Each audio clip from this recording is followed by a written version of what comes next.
Monkey D. Luffy and his crew of Straw Hat Pirates have used their zany personalities and unusual powers to sail to manga domination. But the inventiveness that has helped One Piece comics stand out from the manga crowd is barely evident in One Piece Pirate Warriors. This shallow game spends most of its time doing a fair imitation of the tired combat of Dynasty Warriors games, occasionally changing things up with rote puzzles and with grappling and platforming sequences that you don't have much control over. Wacky animations lend Pirate Warriors a bit of superficial personality, but underneath the surface, this is a dull knockoff of an uninspired series.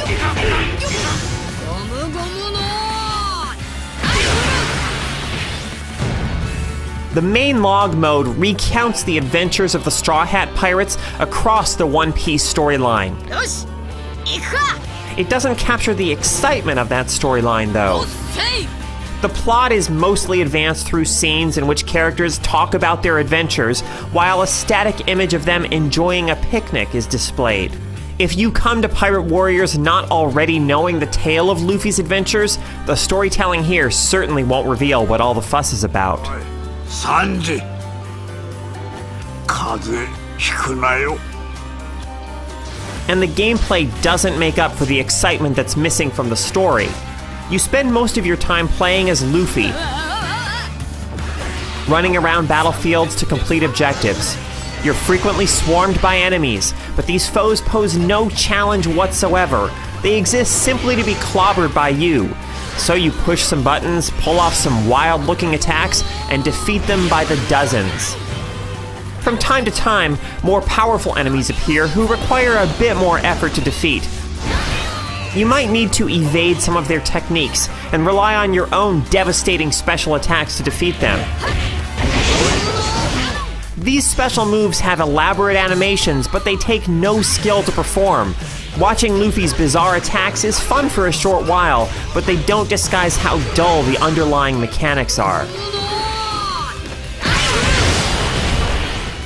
From time to time, you take control of characters other than Luffy, and their special attacks differ significantly from his. Nico Robin can create arms that rise up out of the ground and pummel enemies, for instance, and Nami can summon lightning bolts and whirlwinds to aid her in battle. But this diversity of abilities doesn't bring a feeling of variety to the gameplay. Mashing buttons is still enough to deal with onslaughts of enemies, and even bosses don't require you to change up your approach. When you're not fighting, you're often grappling and swinging around levels, using Luffy's rubbery limbs to reach areas that no ordinary pirate could. But all this movement is anything but a pleasant change of pace from combat.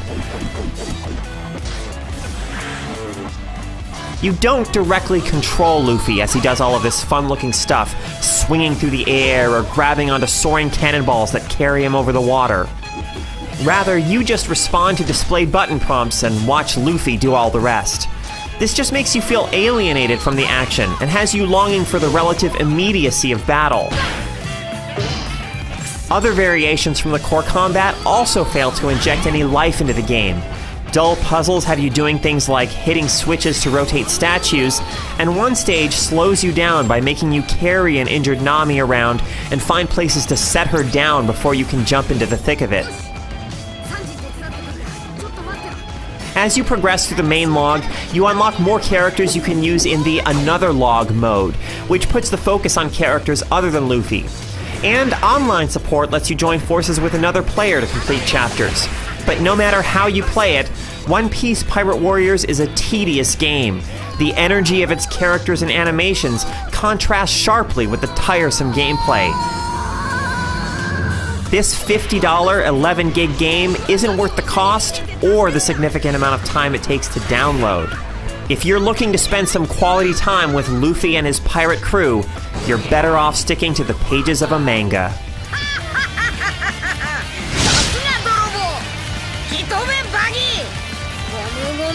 やめろよ